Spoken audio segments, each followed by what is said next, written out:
The 1960s and 1970s were a time when the popularity of recreational vehicles, RVs in America, was on the rise. However, not every RV from this period was a hit. Some were poorly designed, unreliable, or simply impractical. Here's a look at 15 of the worst RVs from the 1960s and 1970s that failed to deliver the dream of hitting the open road in style.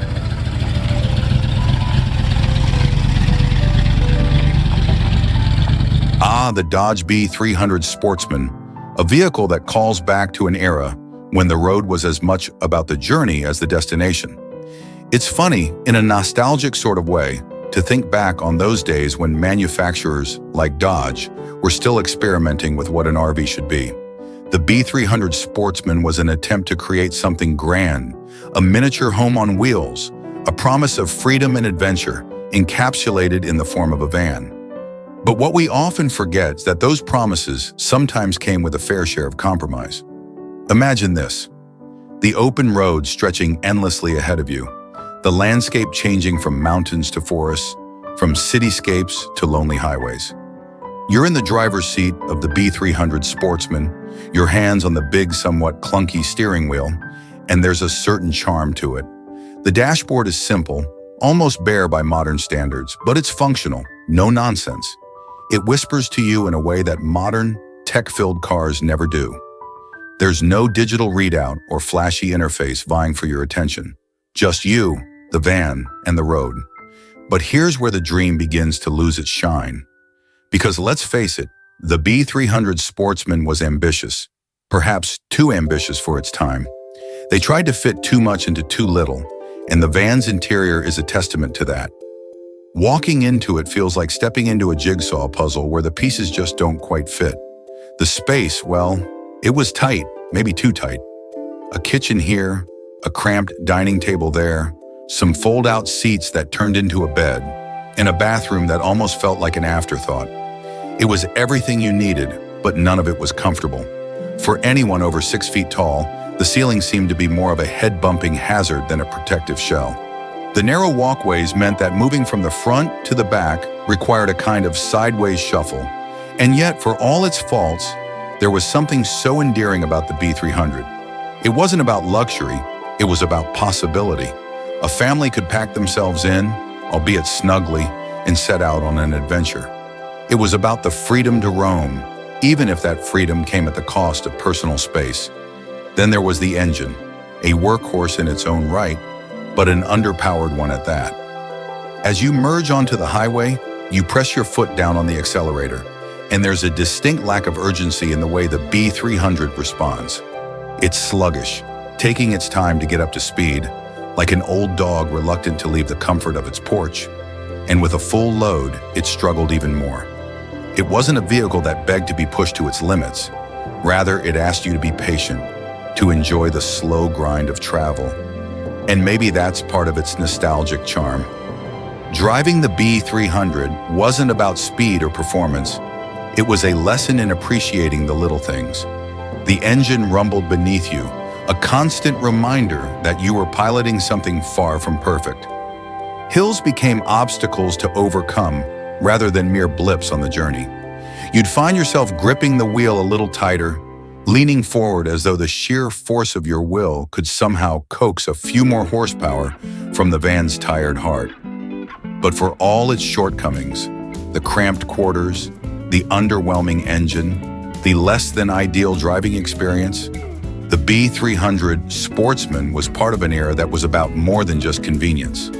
It was a symbol of a time when road trips weren't just about getting from point A to point B in the fastest, most comfortable way possible. No, they were about the experience, the unpredictability, the sense of adventure. You knew that driving a B300 was going to be an ordeal, but that ordeal was part of the journey. There's a certain nostalgia in that, isn't there? In the idea that a vehicle could be both a source of frustration and fond memories. The B300 Sportsman wasn't perfect, but it didn't need to be. It was a relic of its time, a van that carried families, dreamers, and wanderers into the unknown. The stories that came from those trips, the breakdowns, the laughter, the too small beds and too heavy loads, those are the things that live on. In today's world of spacious, tech-laden RVs, the B300 feels like a glimpse into the past. It's a reminder that sometimes imperfection is what makes something memorable. Yes, it tried to cram too much into too small of a space, and yes, the engine struggled to keep up, but in doing so, it captured the essence of an era. It was clunky and underpowered, but it was real, and that's what makes it worth remembering. So here's to the Dodge B300 Sportsman, an unlikely icon of the road, a van that, for all its faults, managed to carve out a special place in the hearts of those who dared to take it on an adventure. The Holiday Rambler Truck Camper, a name that promised convenience and a blend of rugged utility with outdoor leisure, specifically designed for truck owners who wanted to roam the wilderness without the bulk of a full-size RV. It was meant to be a straightforward solution. Hitch this camper onto the back of your truck and head out into the open spaces, the national parks, the secluded campgrounds far from the highways and cities. But as many soon realized, the dream of effortless convenience was undermined by a host of very real, very practical issues. At first glance, the Holiday Rambler had the hallmarks of a great idea. The camper offered the essential amenities of home: a small kitchen space, a bed, and storage for those bits and pieces you'd need for a weekend, or maybe a week, on the road. For truck owners who were already accustomed to roughing it or hauling gear in the back, the idea of adding a living space that could transform their vehicle into a mobile home was appealing. Why not? Take your existing truck, slap a camper on the bed, and suddenly your vehicle becomes a base of operations for outdoor adventures, free from the need for tents or cumbersome, expensive RVs. But as with many ambitious products that attempt to combine the best of two worlds, the Holiday Rambler fell short in several crucial ways. Its greatest flaw? The weight. While it was designed to be light enough to fit on the back of most standard trucks, in reality, it was anything but. You could almost feel the strain the moment the camper was mounted. Trucks that had once cruised comfortably now groaned under the additional load, the suspension visibly sagging. Driving, especially on uneven terrain, became an exercise in caution and control. Imagine being behind the wheel of a truck that feels like it's carrying the weight of an anchor. Each bump in the road reverberates through the entire vehicle, a constant reminder that this setup was never quite as seamless as advertised. The added weight increased the truck's braking distance, meaning stopping suddenly wasn't just difficult, it became dangerous. The handling worsened, making it more difficult to navigate winding mountain roads or tricky off-road trails. And with so much weight on the back, the balance of the vehicle shifted in ways that no truck was truly designed to handle. This strain wasn't just a driving inconvenience, it created genuine safety concerns. Overloaded trucks began to experience mechanical problems, from sagging suspensions to weakened brakes and overworked engines. The added stress on the drivetrain and axles led to premature wear and tear, often requiring costly repairs. For many, what was supposed to be a convenient camping solution turned into a mechanical nightmare. Instead of relaxing in the great outdoors, they found themselves in repair shops, dealing with the fallout of carrying a camper that their truck simply wasn't built to handle. What made the situation even more frustrating was that Holiday Rambler, in its design, seemed to overlook the real-world capabilities of many trucks of that era. Truck campers like this weren't new, but this one in particular seemed to push the limits of what could realistically be carried. The idea of turning a pickup into a self-contained camper was a noble one, but execution matters. It's one thing to dream of a portable home on wheels. It's another to understand the limits of the vehicles that would be carrying it. Owners often found themselves struggling with more than just mechanical issues. The handling of the vehicle changed so drastically that many trips became less about adventure and more about managing the quirks of an overloaded truck. Pulling into a campsite wasn't the easy, carefree experience it was supposed to be. Instead, it required careful planning and constant vigilance to avoid mechanical failures or unsafe driving conditions. And then there was the camper itself.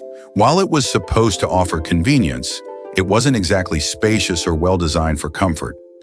Much like the Dodge B300 Sportsman, the Holiday Rambler Truck Camper felt like it tried to do too much with too little space. The living quarters were cramped, with barely enough room to stretch out or store more than the basic essentials. The dining area, if you could call it that, was a tiny table crammed into the corner, and the bed often required some creative positioning just to fit two people comfortably. What started as a promise of simplicity and ease quickly turned into a balancing act between safety, comfort, and practicality. Owners found themselves constantly recalculating their routes, wary of roads that might prove too challenging for the overloaded truck. Those long, lazy drives through the countryside became moments of tense concentration, always mindful of how the truck would handle the next sharp turn or steep incline. The Cobra motorhome. A name that, despite evoking images of sleek performance and power, came to embody quite the opposite in the world of RVs. In the grand scheme of mobile living, it was a curious attempt to offer a luxury experience in a package that, to put it kindly, was ill-suited for such ambitions. It's a vehicle that deserves a moment of reflection, not for its brilliance, but for the fascinating mismatch between its aspirations and its reality. Imagine this. It's the late 1970s or early 80s, an era when motorhomes were becoming the dream vehicle for those who wanted to travel without leaving the comforts of home behind. Families across America were craving adventure, but they didn't want to sacrifice the conveniences they had grown used to. Things like functional kitchens, bathrooms, and comfortable living spaces. Manufacturers were racing to provide these creature comforts in increasingly compact designs, and the Cobra motorhome was one such entry into the market. The concept was simple. Take a smaller, more affordable chassis and cram it with luxury features. It sounded like a great idea on paper. After all, who wouldn't want the best of both worlds? The maneuverability of a smaller RV with the comfort of a larger, more expensive model. But the execution, as anyone familiar with the Cobra will tell you, was far from ideal. It was a product that pushed too hard against the boundaries of what was possible, and in doing so, revealed the limitations of trying to make something luxurious out of a chassis that was simply not built for it. From the moment you stepped inside the Cobra, you could tell something was off. The narrow hallways were the first clue. Walking through the vehicle felt more like navigating a maze than entering a home. There was this constant feeling of being boxed in, as though the walls were creeping up on you. Moving from one section of the RV to another required a level of coordination that most people didn't expect from their luxury motorhome. You had to turn sideways in places, squeeze through doorways, and duck around awkwardly placed cabinets and appliances. Everything was there, technically speaking, but nothing seemed to be in the right place. The kitchen, for instance, felt like an afterthought, cramped and poorly laid out, with minimal counter space and cabinets that seemed positioned to inconvenience you at every turn. The stove was often jammed into a corner, meaning cooking anything more complicated than reheating leftovers was a challenge. The sink was small, and the fridge was barely big enough to hold enough food for a family on the road. It was clear that the designers were aiming for a certain level of luxury, but it felt like they were trying to fit a gourmet kitchen into a space better suited for a kitchenette. The living area was no better. Seating was often uncomfortable and positioned awkwardly, making it hard to enjoy the supposed relaxation that a motorhome was meant to provide. In many Cobra models, the furniture felt like it had been squeezed in as an afterthought, with no real regard for how people would use the space. You'd sit down to relax only to realize that the placement of the table or the couch made it difficult to move around. The cramped quarters created a kind of claustrophobia, a sense that this was less a home on wheels and more a puzzle you had to solve just to live in. Then there were the amenities, which were a strange mix of high-end aspirations and practical frustrations.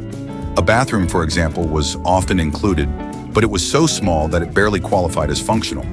Taking a shower in the Cobra was a test of endurance, requiring you to maneuver in a space so tight that it was hard to move your arms without bumping into the walls. Storage was another problem. There was never quite enough of it, and what was there was difficult to access, making it hard to pack for a long trip. And yet, for all its interior design flaws, the Cobra motorhome's biggest issue wasn't even inside the vehicle. It was under the hood. The chassis it was built on was outdated and underpowered, ill-equipped to handle the weight and demands of the luxury features crammed into the vehicle. The engine struggled, especially when the motorhome was fully loaded with passengers, gear, and supplies. Hills and inclines turned into challenges that often left drivers frustrated. pushing the engine harder than it was ever meant to be pushed. You could almost feel the strain as the motorhome groaned its way up hills, the engine wheezing under the load. And you knew that a breakdown wasn't just possible, it was likely. Fuel economy, as you might expect, was abysmal. This was not a vehicle built for efficiency. The combination of a heavy, luxury-laden interior with an underpowered engine meant that the Cobra guzzled gas at an alarming rate. The Explorer class, a motorhome, a name that conjures images of vast open highways, endless adventures, and the allure of a home on wheels. In theory, it was everything you'd want from a Class A motorhome. But in practice, well, the Explorer was something of a cautionary tale. It earned a notorious reputation not for the grand journeys it promised, but for the endless list of problems it delivered. It was a vehicle that tested the patience of even the most seasoned road warriors, a rolling reminder that sometimes the adventure isn't in the destination or the journey, but in simply keeping your RV moving forward. The Explorer seemed to be cursed from the start. On the surface, it looked like a typical Class A motorhome. Big, bold, with plenty of windows and the promise of comfort. But once you got behind the wheel, the problems started to pile up, and quickly. The most infamous issue was its tendency to overheat. Imagine this. You've packed up the RV, you're ready to hit the open road, the engine roars to life. For a little while. But as you start to climb even the slightest incline, that roar turns into a sputter. The temperature gauge begins to climb ominously, and before you know it, steam is pouring from under the hood. Engine overheating was a near-constant problem for Explorer owners. You couldn't trust it to get you far without stopping, not to take in the sights, but to let the engine cool down. Long road trips became a game of cat and mouse with the temperature gauge, always on edge, wondering if you'd make it to your next destination before the engine gave out. The Explorer's overheating issues were compounded by poor build quality, both under the hood and throughout the rest of the motorhome. It wasn't just the engine that left you stranded. The electrical system was a headache all on its own. Lights flickered inconsistently, appliances refused to cooperate, and fuses blew with startling regularity. For a motorhome that was supposed to offer the comforts of home, it often left you without even the basics. Sometimes you'd be lucky if the interior lights worked after dark. Other times the problem would manifest in more frustrating ways, like the refrigerator cutting out in the middle of a hot day, or the air conditioner shorting out during peak summer. And then there was the roof. Ah, the roof, the thing that was supposed to keep the elements out, to shield you from the rain and sun as you embarked on your travels. Except the Explorer's roof was about as reliable as the rest of the vehicle, which is to say, not reliable at all. Leaks were a persistent issue, turning what should have been a cozy interior into a soggy mess. Owners frequently reported water dripping from the ceiling after even a light shower, and heavier rainstorms could feel like a monsoon inside. The seals around vents, skylights, and air conditioning units were notorious for failing, allowing water to seep in and cause lasting damage. The musty smell of damp carpet and waterlogged upholstery became a familiar, unwelcome companion for many Explorer owners. This poor build quality made maintenance a constant struggle. Instead of enjoying the freedom that RV life was supposed to offer, Explorer owners found themselves spending more time at repair shops or under the hood, trying to patch up yet another issue. The dream of cruising down the highway in style was frequently interrupted by the harsh reality of breakdowns, leaks, and electrical failures. And this wasn't an occasional inconvenience. It was the norm for many who dared to own this motorhome. And while one might expect a vehicle with such a long list of mechanical problems to at least compensate with a smooth, fuel-efficient ride, the Explorer offered no such relief. Its fuel economy was abysmal, even by Class A motorhome standards. It guzzled gas with reckless abandon, as if to remind you at every stop just how impractical it really was. Watching the fuel gauge drop almost as quickly as the odometer ticked up became part of the Explorer experience. You couldn't go far without planning your next gas station stop, knowing full well that you'd be draining your wallet as fast as you drained the tank. The driving experience itself wasn't much better. Steering the Explorer felt more like wrestling a beast than cruising in a modern RV. It was heavy, unwieldy, and difficult to maneuver, especially in tight spots or on winding roads. Its sheer size made it a challenge to park, and combined with the poor build quality, you never quite felt like you had control over the vehicle. Hills became dreaded obstacles, not just because of the risk of overheating, but because the Explorer seemed to fight you every step of the way. But despite all of these issues, the overheating, the leaking roof, the bad electrical systems, the fuel inefficiency, there's something almost endearing about the Explorer in hindsight. It's a relic of a time when RV manufacturers were still trying to figure out. Airstream is celebrated worldwide for its iconic trailers, instantly recognizable by their gleaming aluminum exteriors and streamlined design, which have come to symbolize freedom and the open road. For decades, Airstream trailers have been synonymous with durability, innovation, and style, offering travelers a comfortable yet adventurous lifestyle. However, in 1973, the company made a bold leap into the world of motorhomes, a decision that, in retrospect, was a spectacular failure. The 1973 Airstream motorhome was supposed to combine the best of both worlds: the company's famous aluminum craftsmanship with the convenience of a motorized home. On paper, it sounded like a dream, a mobile haven that required no additional towing, offering the complete Airstream experience on wheels. Yet the reality was far less promising. While the motorhome inherited Airstream's signature shiny aluminum body, that very feature quickly revealed itself to be a serious problem. The aluminum shell, although visually striking, was incredibly fragile. It was prone to dents at the slightest provocation. A stray rock on the road, a low-hanging branch, or even minor bumps in crowded campgrounds could leave lasting damage. What was meant to be a sleek, durable travel companion became a magnet for imperfections, each dent a reminder of its vulnerability. Worse still, the aluminum panels were poorly sealed, leading to chronic issues with leaks. In wet weather, the once cozy interior could turn into a soggy mess, with rainwater seeping through the seams.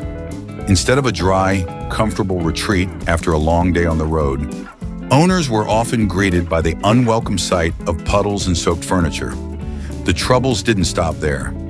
Inside the motorhome, the lack of proper insulation was another glaring issue. During hot summer months, the aluminum body would turn the motorhome into a stifling oven, trapping heat and making it nearly unbearable inside. Conversely, in colder weather, it failed to retain warmth, leaving travelers shivering in their poorly insulated mobile homes. What was supposed to offer comfort and convenience on the road became a battle against the elements, with the interior temperature either too hot or too cold for comfort. If that weren't enough to deter would-be adventurers, the 1973 Airstream motorhome's engine left much to be desired.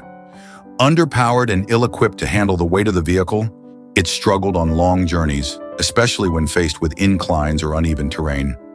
Owners reported sluggish acceleration and a lack of power that made it difficult to maintain speed on highways or to navigate more challenging routes. Instead of experiencing the thrill of the open road, many motorhome drivers found themselves frustrated by the vehicle's lack of performance and frequent mechanical issues. Long-distance trips, which should have been a pleasure, became grueling, stressful experiences as the engine groaned under the strain.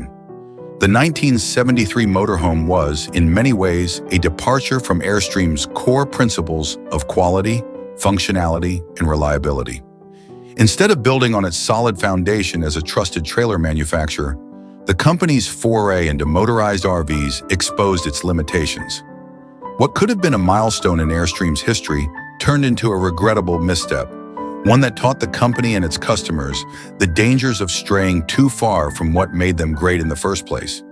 In hindsight, the 1973 Airstream motorhome stands as a reminder that even the most beloved brands can stumble.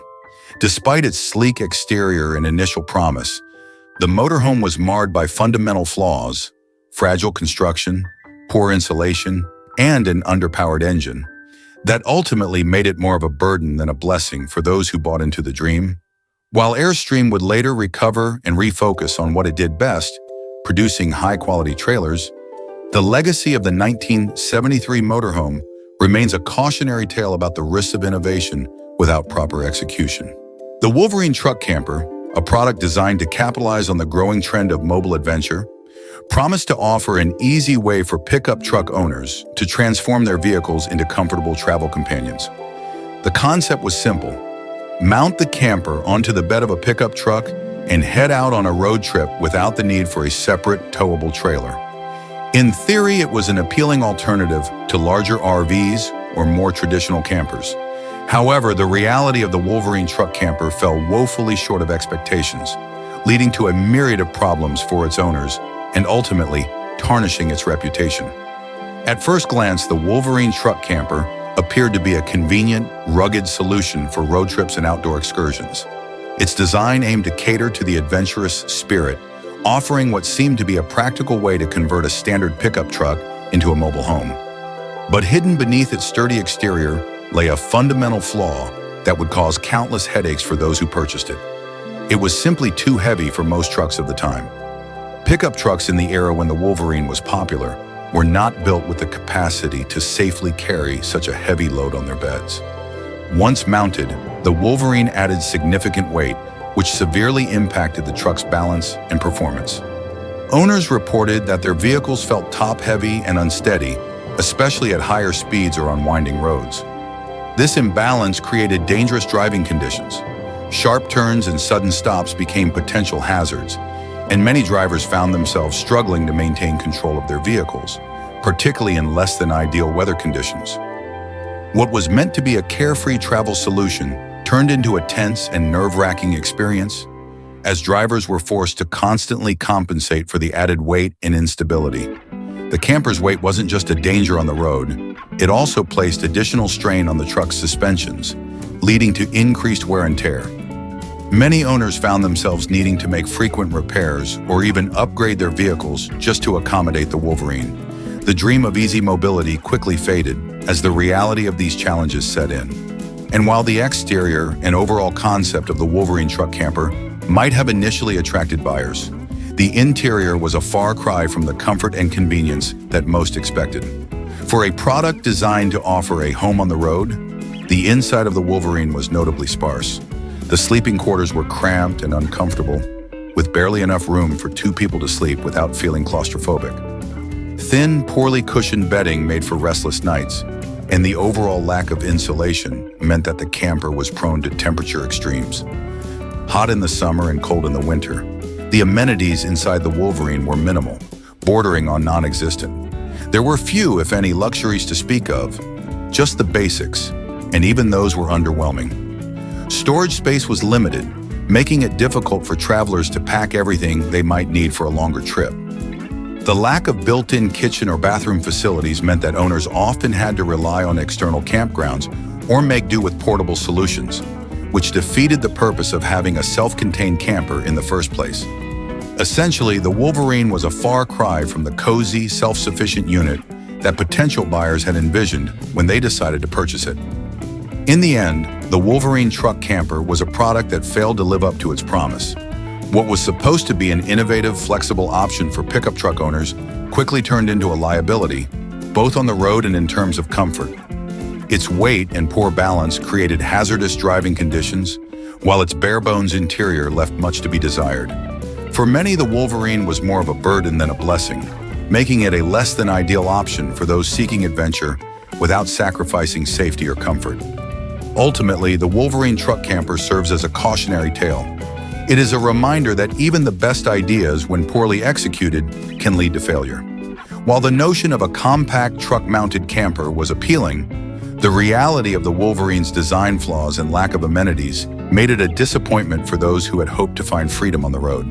The Travco 270, with its sleek, rounded body and distinct look, was designed to evoke a vision of the future. Its aerodynamic shape and bold styling set it apart from the boxier motorhomes of its time, promising an exciting, forward-thinking design that hinted at comfort and modernity. For many, the Travco 270 seemed like the next step in luxury RV travel, a futuristic motorhome that combined innovative aesthetics with cutting-edge features. But behind the gleaming exterior lay a machine that was plagued by performance issues, impracticalities, and a host of mechanical shortcomings that made it one of the more disappointing motorhomes of its era. One of the most significant issues with the Travco 270 was its severely underpowered engine. While it looked like a futuristic marvel on the outside, under the hood was a different story. The engine simply wasn't up to the task of hauling such a large and heavy motorhome. Owners frequently complained about the lack of power, particularly when trying to tackle hills or maintain speed on the highway. What should have been a smooth, leisurely journey often turned into a frustrating ordeal as the Travco 270 struggled to accelerate or even keep pace with regular traffic. Passing slower vehicles on the road became an impossible feat, and the frustration only mounted when drivers found themselves crawling up inclines, the engine straining audibly under the load. And if the poor engine performance wasn't enough to frustrate owners, the gas mileage certainly was. The Travco 270 guzzled fuel at an alarming rate. For those planning cross-country trips, the frequent stops for refueling turned what should have been a seamless road experience into a costly and time-consuming exercise. The allure of the open road quickly faded as owners watched their fuel gauges drop rapidly, forcing them to seek out gas stations far more often than they would have liked. In an era when fuel efficiency was becoming more important to consumers, the Travco 270's abysmal mileage felt like a glaring oversight, but the woes didn't stop there.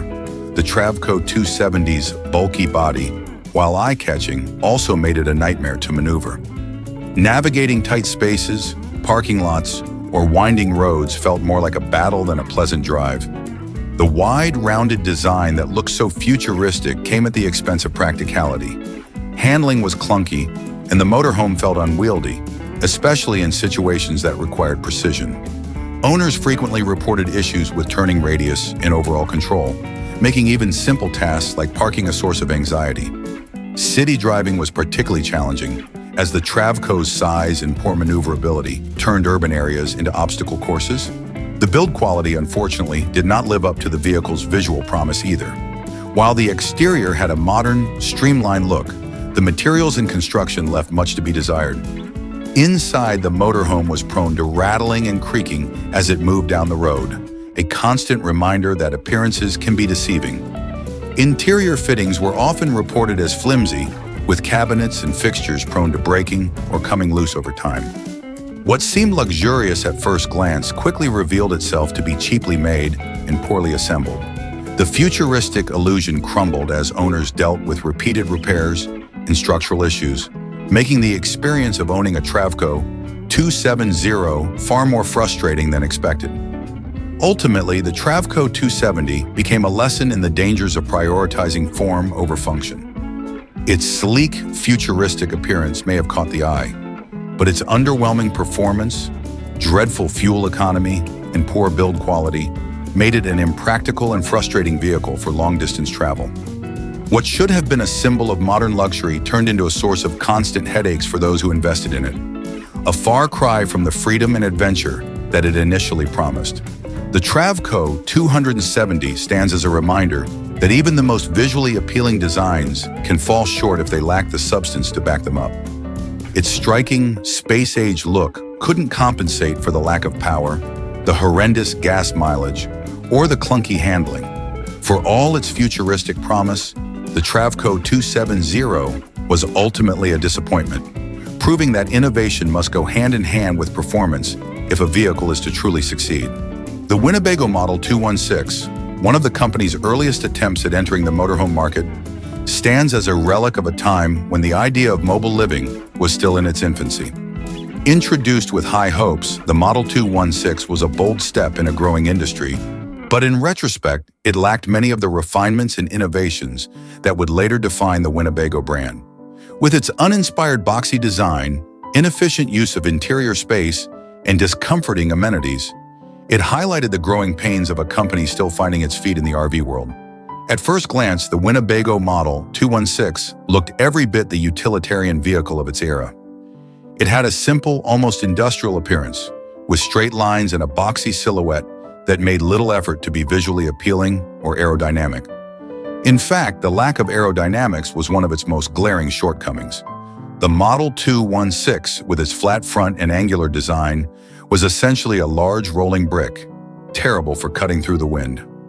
On the road, this created substantial drag, resulting in poor fuel efficiency and a constant battle for the driver to maintain speed. especially on highways.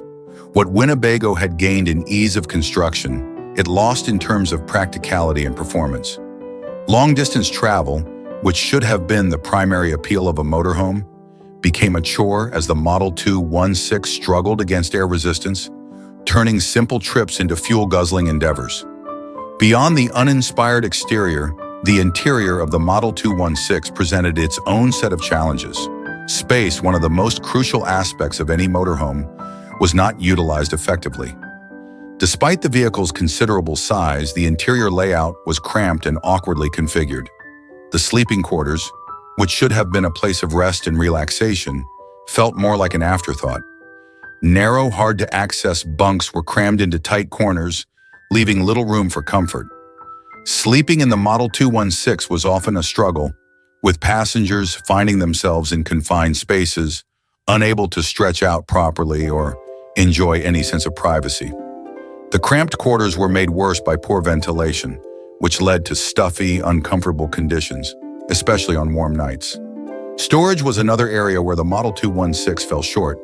While later Winnebago models would master the art of cleverly concealed compartments in multifunctional spaces, the Model 216 offered only limited storage options.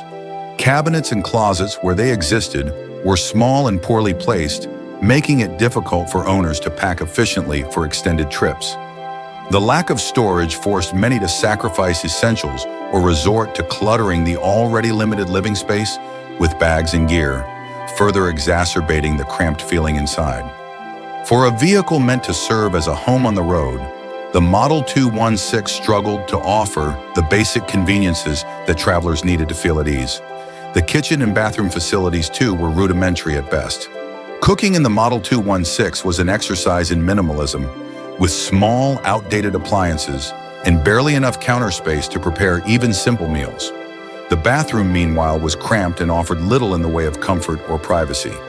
These shortcomings, while perhaps acceptable in an early motorhome, highlighted just how far the design had to evolve to meet the needs of serious travelers. In hindsight, the Winnebago Model 216 was a product of its time, an early foray into the world of motorhomes that lacked the refinement, thoughtfulness, and sophistication of later iterations. While it provided a glimpse of what was possible, it was a far cry from the polished and well-equipped vehicles that Winnebago would later become known for. The Model 216 was a rough draft, a work in progress that, while ambitious, ultimately fell short of the mark in terms of both design and functionality. As Winnebago continued to develop and refine its motorhomes, it learned valuable lessons from models like the 216. Future designs would place a greater emphasis on aerodynamics, maximizing interior space, and incorporating practical amenities that made life on the road more comfortable and convenient. But in the Model 216, the growing pains of the early RV industry were all too apparent. A boxy, inefficient vehicle that offered a vision of mobile living, but without the finesse needed to make that vision a reality. In the end, the Winnebago Model 216 serves as a reminder that even the most iconic brands have humble beginnings.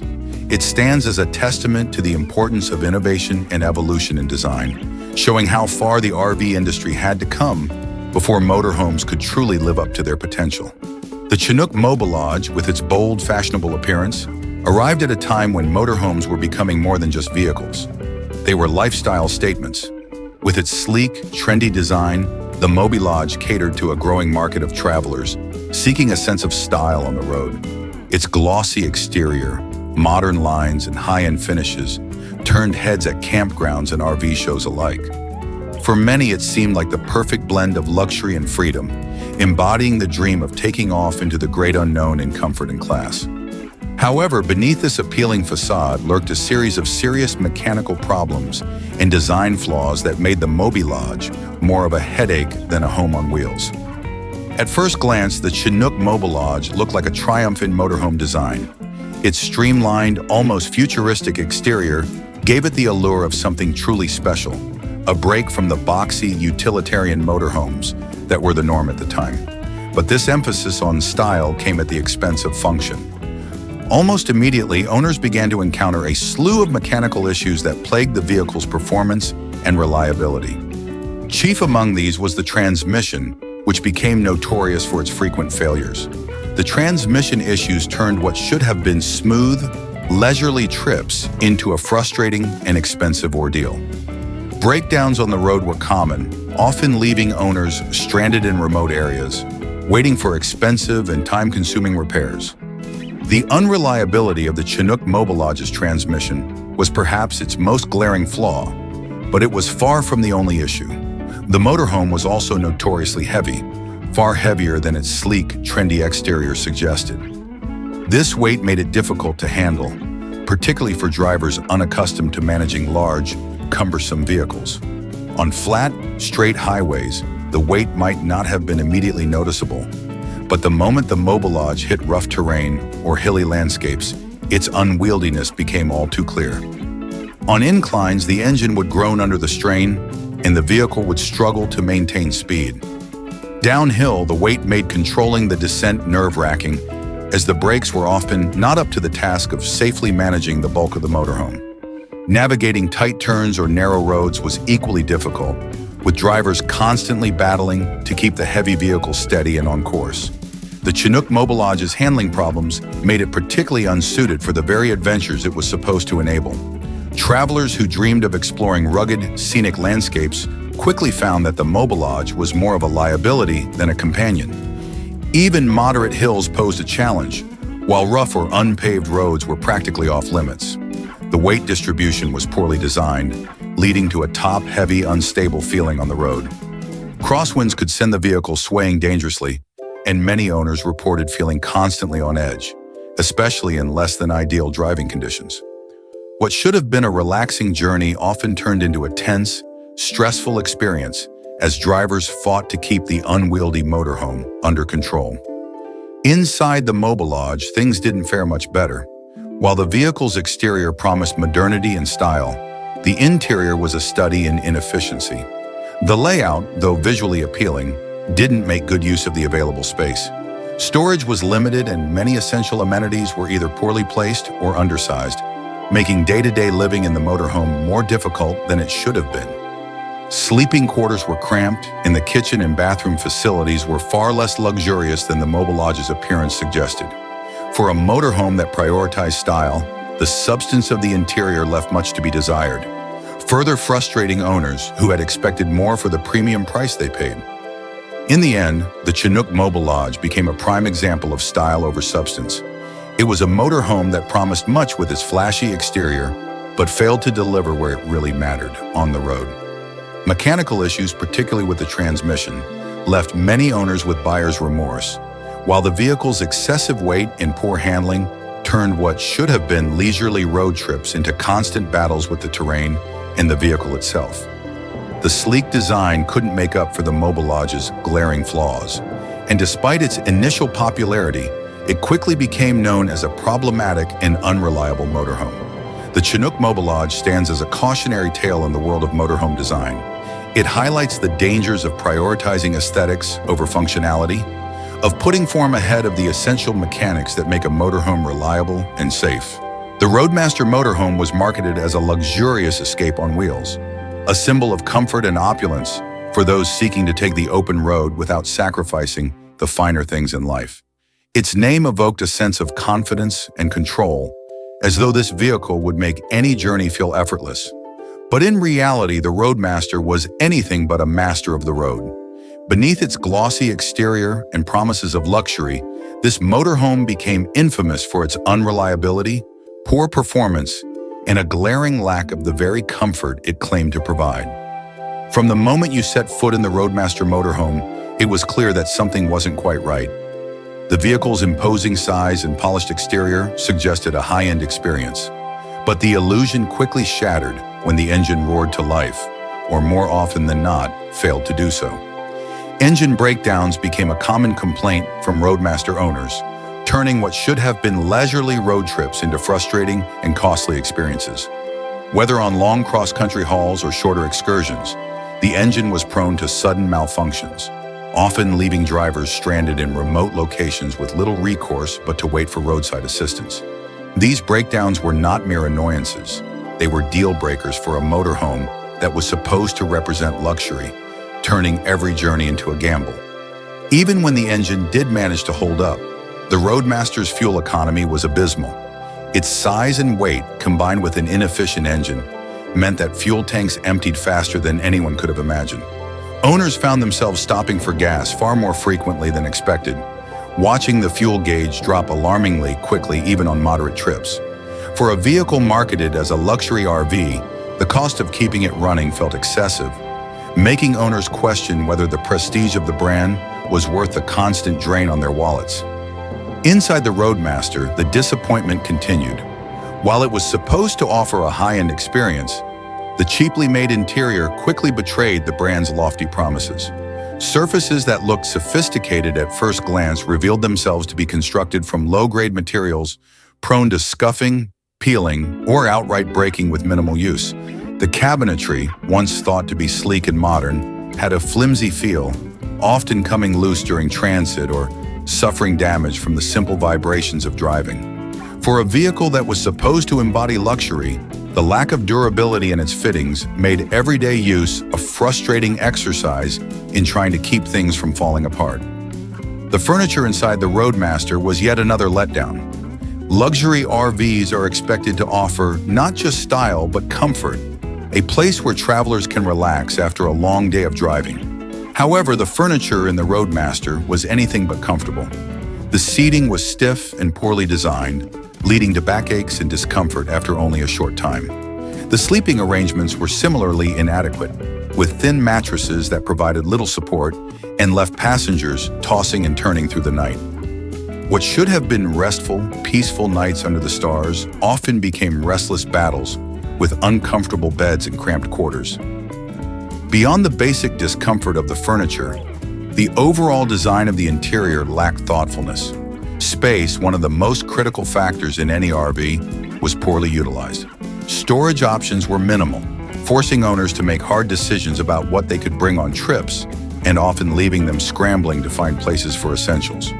The cramped layout didn't allow for the sense of openness or relaxation that one might expect from a luxury motorhome, instead offering a claustrophobic experience that felt more like being trapped in a small, poorly arranged apartment. The Roadmaster motorhome, despite its bold attempts to capture the luxury RV market, was ultimately a victim of its own failings. While it promised a life of leisure and sophistication, it delivered little more than a string of mechanical failures, poor fuel efficiency, and uncomfortable living conditions. For many owners, what started as an exciting investment in freedom and comfort quickly devolved into a source of endless frustration, with breakdowns, fuel stops, and repair bills replacing the dream of carefree travel. In the end, the Roadmaster became a symbol of how even the most ambitious attempts at creating a luxury product can fall flat if they lack the reliability and craftsmanship that consumers expect. Its flashy exterior and bold branding couldn't hide the fact that it was an unreliable and uncomfortable vehicle, one that failed to live up to the standards of its class. For those who bought into the dream of luxury RV living, the Roadmaster became a bitter reminder that style without substance is a road to disappointment. The Ford Open Road Camper was introduced as a more compact, convenient option for those looking to experience the RV lifestyle without committing to a full-size motorhome. Its promise was straightforward: a smaller, more manageable vehicle that still provided the essentials of mobile living. But while the idea may have been appealing on paper, the execution left much to be desired.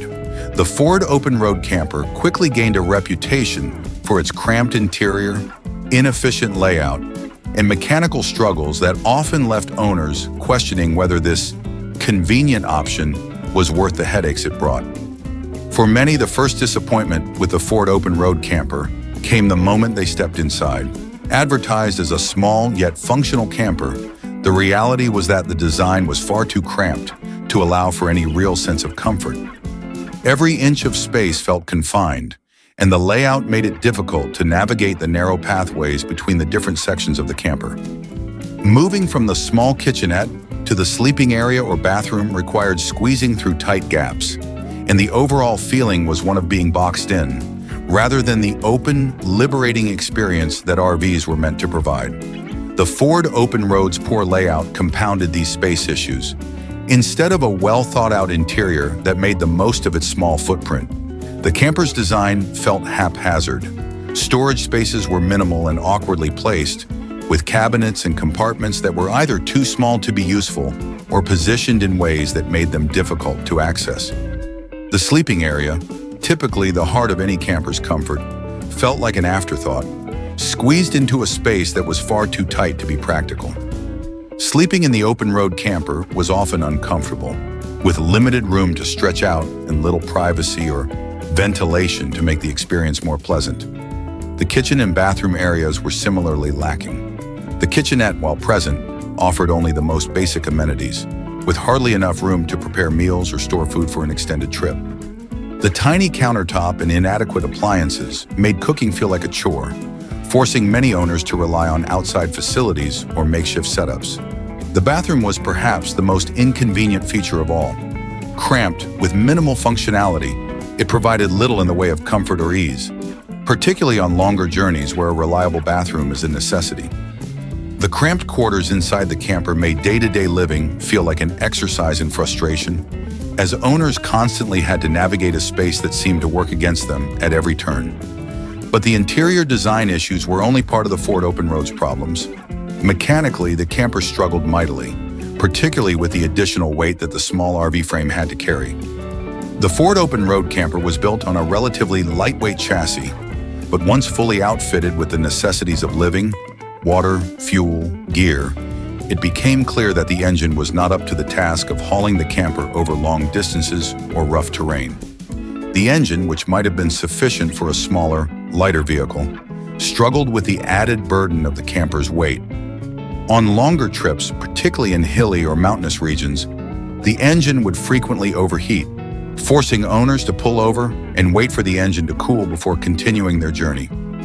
These overheating issues were not just a minor inconvenience, they were a serious flaw that could turn a leisurely trip into a stressful ordeal.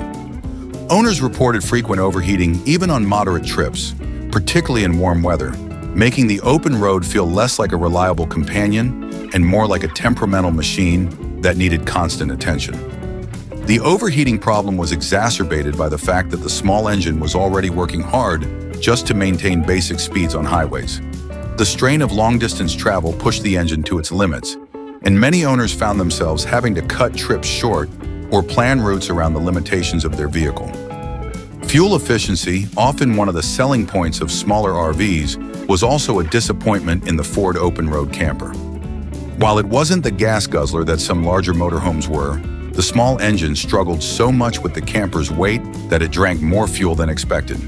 This not only increased the cost of travel, but also made the frequent overheating stops even more frustrating, as owners had to refuel more often than they anticipated. Ultimately, the Ford Open Road camper failed to deliver on its promise of being a compact, convenient option for RV enthusiasts. What should have been a nimble, practical vehicle for easy getaways turned into a cramped, uncomfortable, and unreliable travel companion. The Georgie Boy Cruise Master was introduced with high hopes of providing RV enthusiasts with a comfortable and reliable motorhome that could handle the demands of the open road. Marketed as a family-friendly vehicle, the Cruise Master promised ample space, a cozy interior, and the ability to tackle long journeys with ease. However, despite these ambitions, it quickly became apparent that the Cruise Master missed the mark on several critical fronts, leaving many owners feeling frustrated with their investment. At first glance, the Cruise Master had a bulky, imposing presence that suggested durability and stability. Yet, as many soon discovered, this bulkiness translated into a cumbersome driving experience. Behind the wheel, the motorhome felt heavy and unwieldy, making it difficult to navigate both highways and local roads. The substantial frame, designed to accommodate spacious interiors and various amenities, proved to be a double-edged sword. While the interior might have offered generous living space, it came at the cost of maneuverability. Many owners reported feeling overwhelmed by the sheer size of the vehicle, particularly in tight spaces or when making sharp turns. The bulky design that was meant to provide comfort often turned the act of driving into a daunting task, leading to a stressful experience on the road. The issues with the Cruise Master didn't end with its driving dynamics.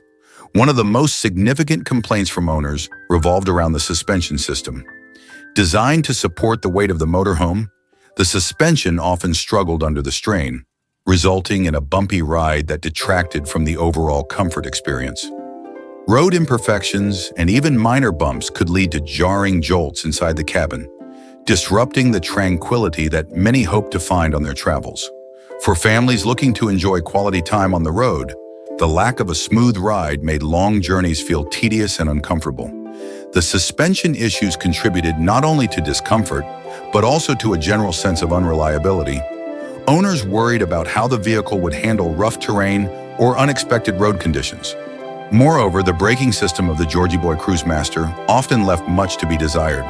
The vehicle's weight, combined with its heavy frame, placed additional demands on the brakes, leading to frequent complaints about their effectiveness.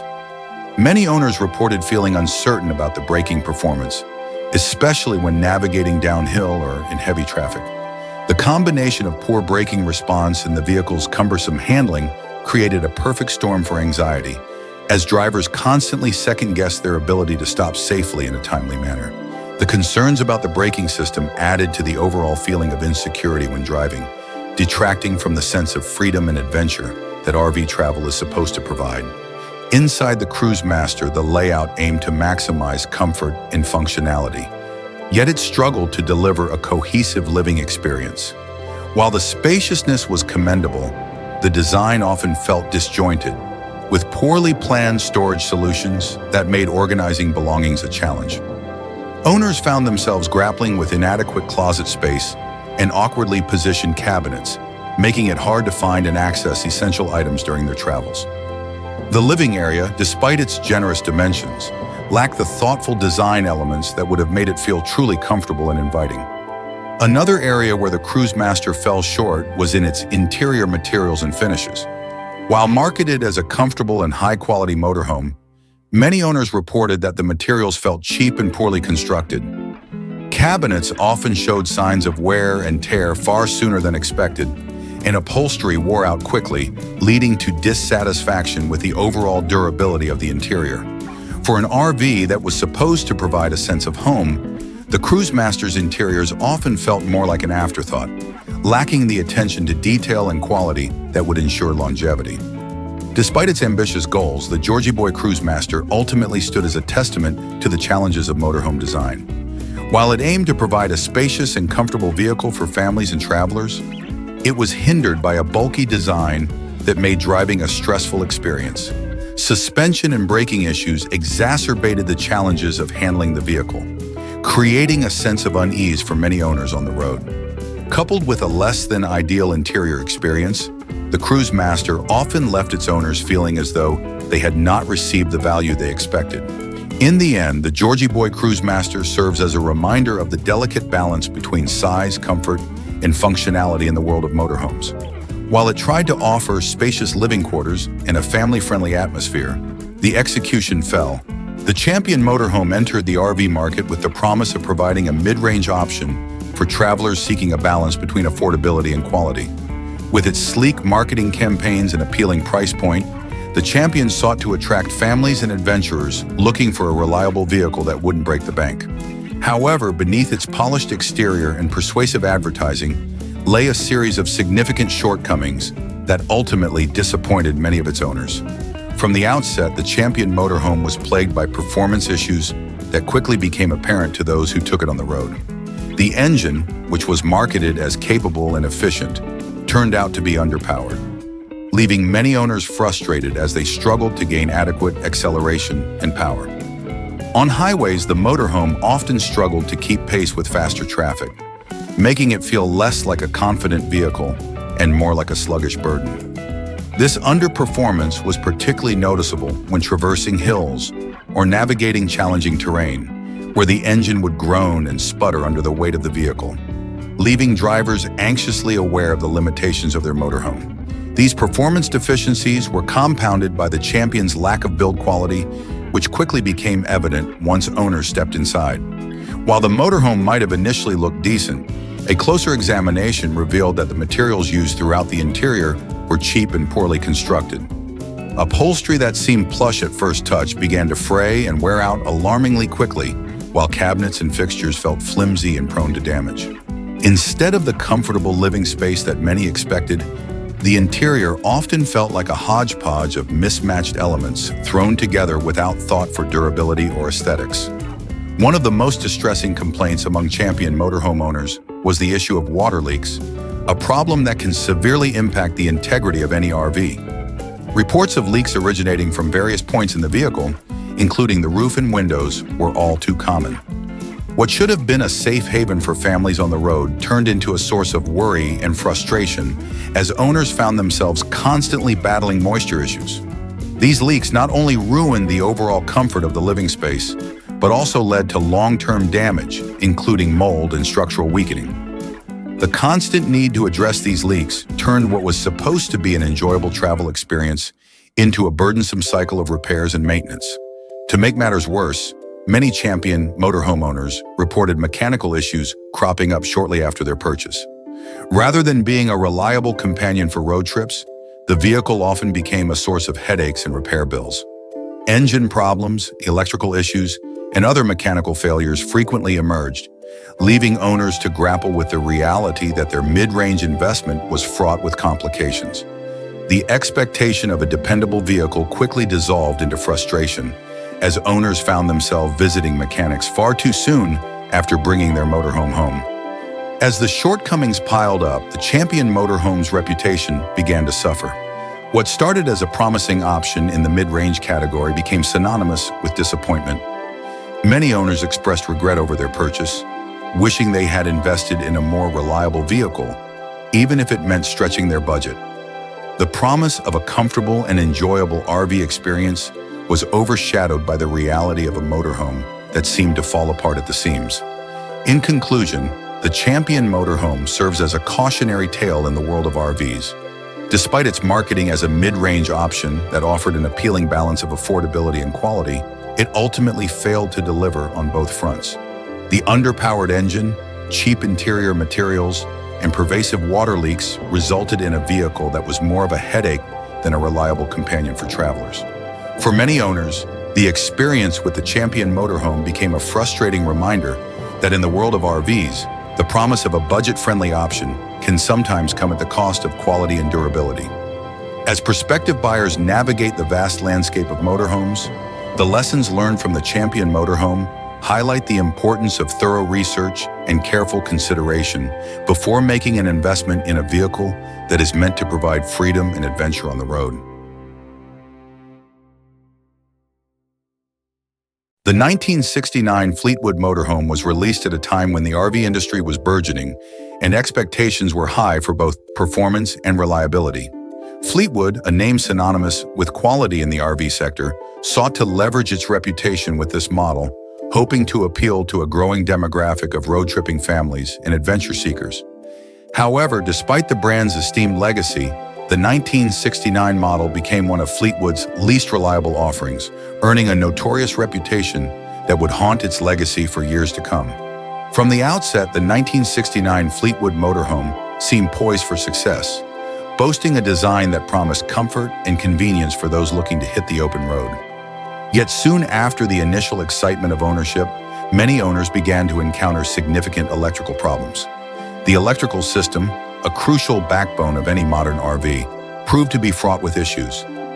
Drivers faced frequent system failures that would leave them in the lurch, stranded without power or the ability to operate essential features like lights, air conditioning, or even the refrigerator. For many, what should have been a seamless experience of travel and relaxation quickly devolved into a series of frustrating breakdowns and repairs.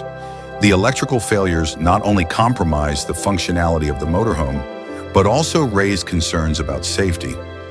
Owners often found themselves grappling with flickering lights, dead batteries, and malfunctioning appliances, all of which created an atmosphere of uncertainty.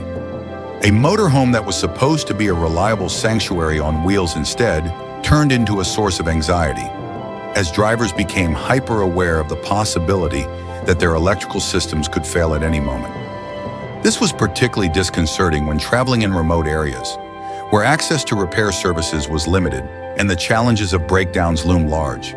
In addition to electrical woes, the 1969 Fleetwood motorhome was also notorious for its susceptibility to rust, a critical issue that further eroded its reputation. Built during a time when rust prevention measures were not as advanced as they are today, the vehicle was particularly prone to corrosion, especially in wet climates.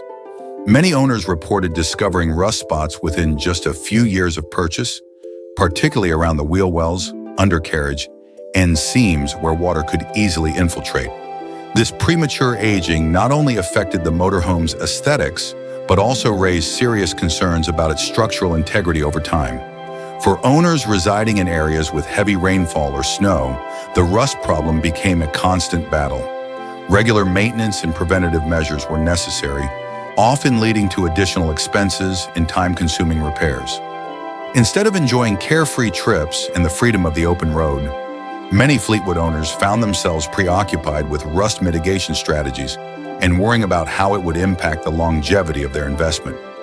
The vehicle that was meant to symbolize adventure and freedom instead turned into a burden of ongoing maintenance, weighing heavily on the minds of those who dared to drive it. The combination of significant electrical problems and rust issues painted a stark picture for the 1969 Fleetwood motorhome, which stood as a cautionary example of how even well-regarded brands can falter.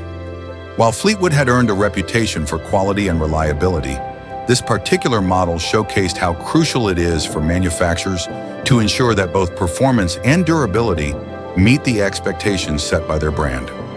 For many owners, the experience with the 1969 Fleetwood motorhome became a lesson in disappointment. The promise of a reliable RV experience quickly gave way to a reality marked by frustration, repair bills, and an overwhelming sense of regret for choosing a vehicle that failed to deliver on its lofty promises.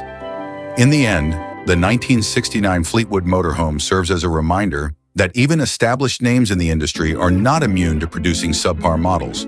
While the allure of the open road remains a powerful draw for many, the importance of reliability, quality craftsmanship, and thoughtful engineering cannot be overstated.